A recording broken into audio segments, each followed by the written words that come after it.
Wow. Well, Sofia, it's an honor to meet you. No, thank you for having me. I've been like waiting to meet you. Oh my gosh.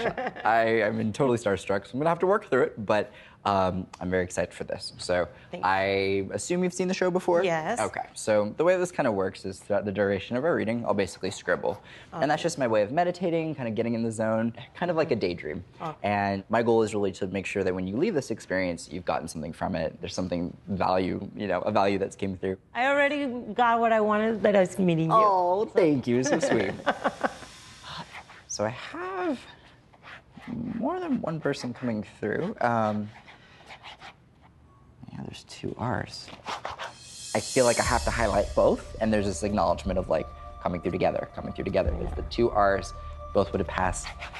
How many R names can you think of in the family? 2. Okay. Because they are referencing the two R's. It keeps coming up. 2 R's, 2 R's, 2 R's, 2 R's, 2 R's. One is a female that passed away, and she comes through very motherly, but not your biological mom. I feel like she would have been like someone who passed away kind of more at an age-appropriate age, so not super young. But she's coming through, and she's actually bringing forward this younger male that passed away, and she's actually connecting with him on the other side as well. And this younger male, he basically, I can tell, died very tragically, or it feels like very sudden. And in his case, I can tell that this passing would have been very like traumatic, tragic. It doesn't feel like family had a lot of resolve around this as this happens. Whereas with her passing, the female I'm talking about, I think it's my dad it just doesn't with strike my, me in the same it's way. her own. So it's just kind of this distinction that's being made between these two. Do you know of any women in the family who would have dealt with any issues involving like leg swelling or like fluid retention? It would have to be an identifiable feature in a person. And the way this comes across, there's this feeling of like, maybe I want to describe it as like I want to like plop up my leg with this, and then I'm seeing like my feet being rubbed, and like it's just a lot of visuals that are basically referencing to like fluid retention. Do you know what I'm talking about with this? Yeah. Okay. I can't get this out of my head. It keeps coming through. Like, we think of this person, we think of the leg swelling or something. Mm-hmm. She's very much acknowledging, like, being able to see your success. The feeling is that she saw this in you in some way before it ever even happened. Well, her name was Rosalila. She was my mom's sister. She just passed away 5 months ago. She died from a knee replacement. The operation didn't work out, and she retained a lot of fluid, like you said, and it was a complication from the operation. So she passed away. She was a very close aunt because she was my mom's sister.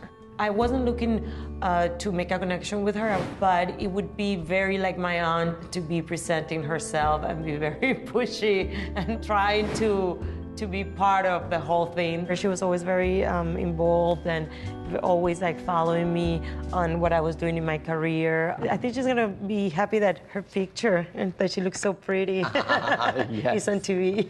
Oh, absolutely. She was a person that didn't have like a filter, so she would always like say or do something that was like completely like inappropriate. It was always kind of funny to be around her. That was very, amazing. Unless they're on our close family, nobody could have known the cause of her death. I'm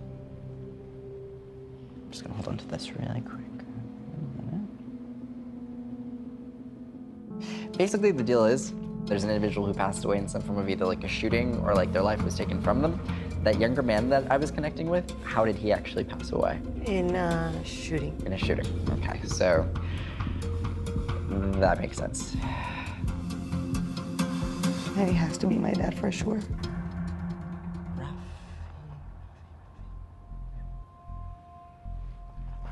Check and see if there's a nickname. This is weird in the way this is coming across. I thought I was hearing Ralphie, but I wasn't hearing Ralphie. It was like Raffy or something. Maybe Raffy. I don't know. I'm like butchering it in the way this is coming across.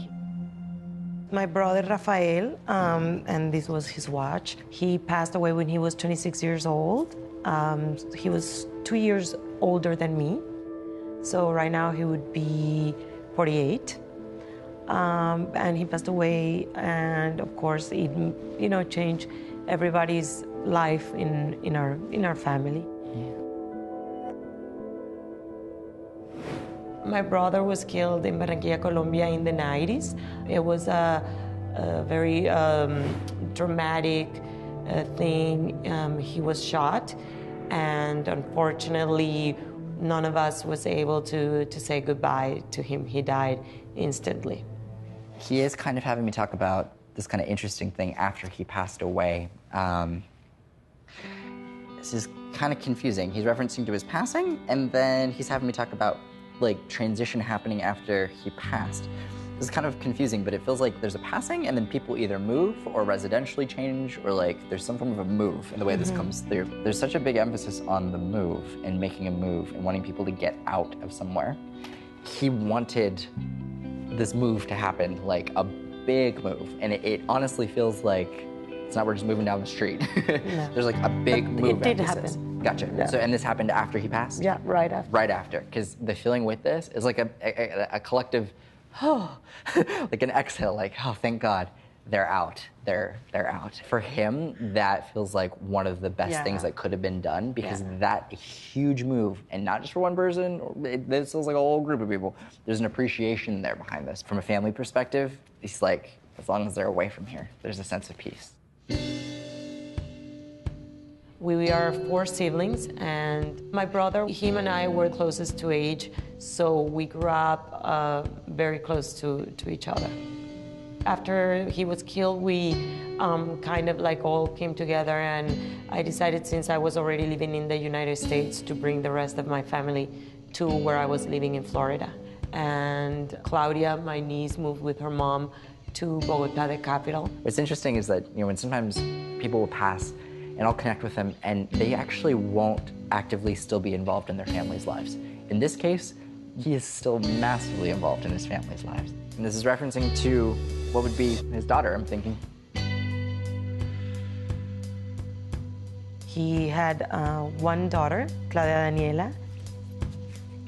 How old was she when he passed? 3. That was the baby.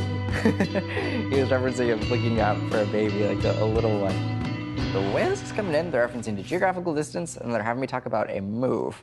This is just important and good to know. She just moved. Because they're bringing this up. There's a very distinct reference of opportunity to go between 2 places. This is good to keep in mind as well. They're acknowledging around her taking the next step, that she's going to have the opportunity to do something. That would be something like a program, something official, something that one would do to learn more about something.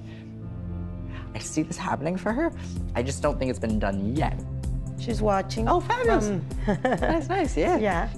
Can I ask my niece to come? She's the owner of the watch. Please do. Hi, how are you? How are you? This was so fun. Oh, How are you? Oh my gosh, you look so similar.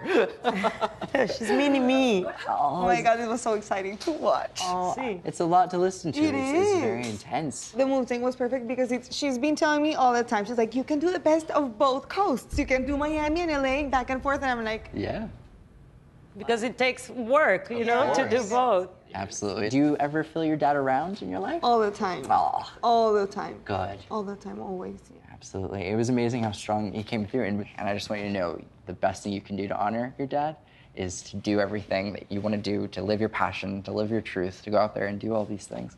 He's going to live through that, and he's going to be with you when you do these things, and you're never going to be alone. I've never felt alone, ever. Yeah. Like I don't. Exactly. Because she's always had a lot of people around. Yes. Yeah, exactly. All the moms. Yes, that helps. All the moms. Definitely. It was special for Claudia, I think, to be here because she loved Tyler. Right. Well, it was so good to know. I'm so glad you came. I'm so happy I came. And because she always wanted to hear something about her father so that she could feel a little bit closer with him since she doesn't remember him. Thank you, Tyler. Gracias. De nada. You see, Stan? Oh, thank you so much. Thank you so much. Of course. I think Tyler has a special talent that something is really, happening in him. All right, 1, 2, 3, cheese. All her. She's a lot prettier than I am. Let's hear it. He actually told me things that nobody in the world could have known. All right, thank you, Bob. Bye. Thank you. Ciao, Tyler. Everything is kind of positive. What he says and what he does. It's beautiful. I mean, I'm going away with a very nice feeling and very grateful that I was able to meet Tyler.